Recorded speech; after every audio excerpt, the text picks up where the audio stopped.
True. Nervous. Very, very dreadfully nervous I had been in, and am. But why will you say that I am mad? The disease had sharpened my senses, not destroyed, not dulled them. Above all was the sense of hearing acute. I heard all things in the heaven and in the earth. I heard many things in hell. How then am I mad?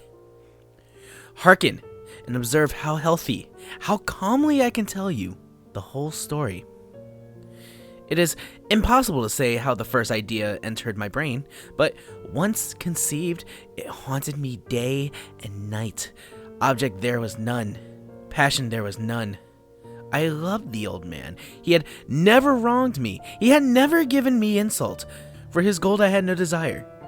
I think it was his eye. Yes, it was this. He had the eye of a vulture, a pale blue eye, with a film over it. Whenever it fell upon me, my blood ran cold, and so by degrees. Very gradually, I made up my mind to take the life of the old man, and thus rid myself of the eye forever. Now this is the point. You fancy me mad. Madmen know nothing, but you should have seen me. You should have seen how wisely I proceeded. With what caution, with what foresight, with what dissimulation I went to work. I was never kinder to the old man than during the whole week before I killed him. And every night, about midnight, I turned the latch of his door and opened, oh so gently. And then when I had made an opening sufficient for my head, I put in a dark lantern, all closed, so that no light shone out, and then I thrust in my head. Oh, you would have laughed to see how cunningly I thrust it in. I moved it slowly, very, very slowly, so that I might not disturb the old man's sleep. It took me an hour to place my whole head within the opening so far that I could see him as he lay upon his bed. Would a madman have been so wise as this? And then, when my head was well in the room, I undid the lantern cautiously, oh, so cautiously. Cautiously, for the hinges creaked. I undid it just so much that a single thin ray fell upon the vulture eye. And this I did for 7 long nights, every night just at midnight. But I found the eye always closed, and so it was impossible to do the work. For it was not the old man who vexed me, but his evil eye. And every morning, when the day broke, I went boldly into the chamber and spoke courageously to him, calling him by name in a hearty tone and inquiring how he has passed the night. So you see, he would have been a very profound old man indeed, to suspect that every night, just at 12, I looked in upon him while he slept.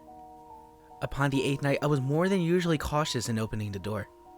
A watch's minute hand moves more quickly than did mine. Never before that night had I felt the extent of my own powers, of my sagacity. I could scarcely contain my feelings of triumph to think that there I was, opening the door little by little, and he not even to dream of my secret deeds or thoughts. I fairly chuckled at the idea. And perhaps he heard me, for he moved on the bed suddenly, as if startled. Now you may think that I drew back, but no.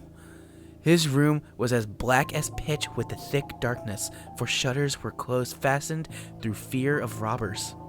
And so I knew that he could not see the opening of the door, and I kept pushing it on steadily. I had my head in, and was about to open the lantern, when my thumb slipped upon the tin fastening, and the old man sprang up in bed, crying out, "Who's there?" I kept quite still and said nothing. For a whole hour I did not move a muscle, and in the meantime I did not hear him lie down. He was still sitting up in the bed listening, just as I have done, night after night, hearkening to the death watches in the wall. Presently I heard a slight groan, and I knew it was the groan of mortal terror. It was not a groan of pain or of grief. Oh no, it was the low, stifled sound that arises from the bottom of the soul when overcharged with awe. I knew the sound well. Many a night just at midnight, when all the world slept, it has welled up from my own bosom, deepening with its dreadful echo the terrors that distracted me. I say I knew it well. I knew what the old man felt, and pitied him, although I chuckled at heart.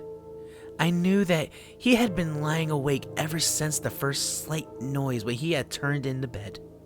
His fears had been ever since growing upon him. He had been trying to fancy them causeless, but could not. He had been saying to himself, "It is nothing but the wind in the chimney. It is only a mouse crossing the floor, or it is merely a cricket which has made a single chirp." Yes, he had been trying to comfort himself with these suppositions, but he had found all in vain. All in vain because death, in approaching him, had stalked with his black shadow before him and enveloped the victim. And it was the mournful influence of the unperceived shadow that caused him to feel, although he neither saw nor heard, to feel the presence of my head within the room. When I had waited a long time, very patiently, without hearing him lie down, I resolved to open a very, very little crevice in the lantern. So I opened it, you cannot imagine how stealthily, until at length a single dim ray, like the thread of a spider, shot from out the crevice and fell full upon the vulture's eye.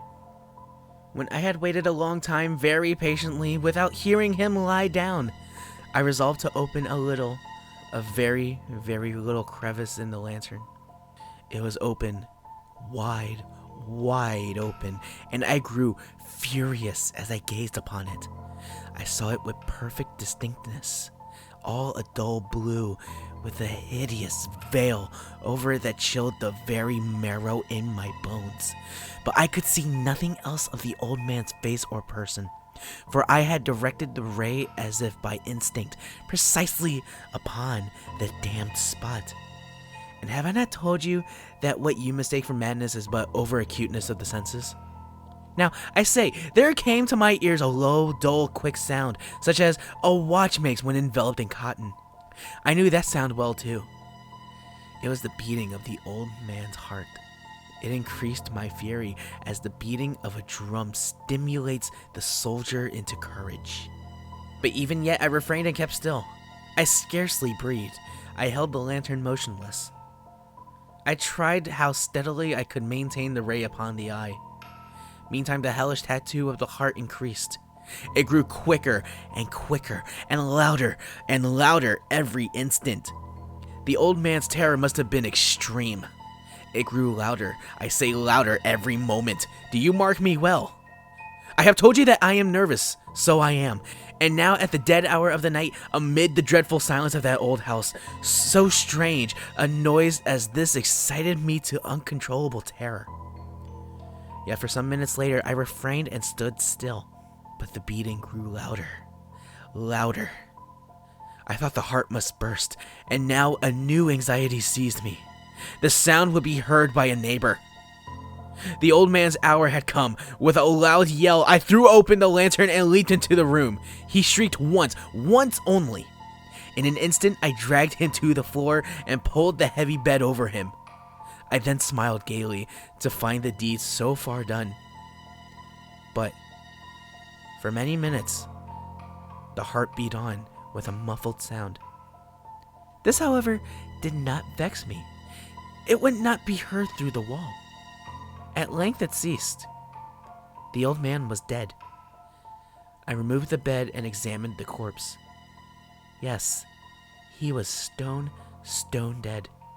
I placed my hand upon the heart and held it there many minutes. There was no pulsation. He was stone dead. His eye would trouble me no more.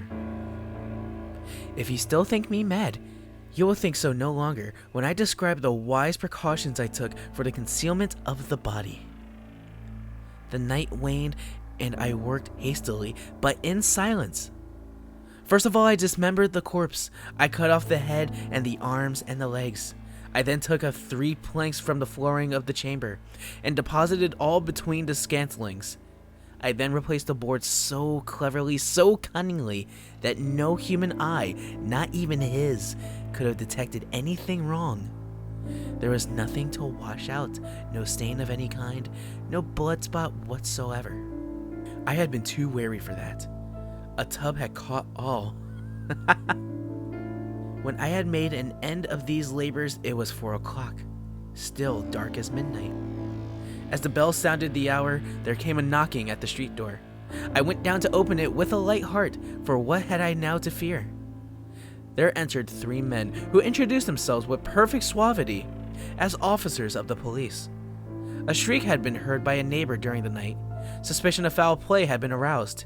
Information had been lodged at the police office, and they, the officers, had been deputed to search the premises. I smiled, for what had I to fear?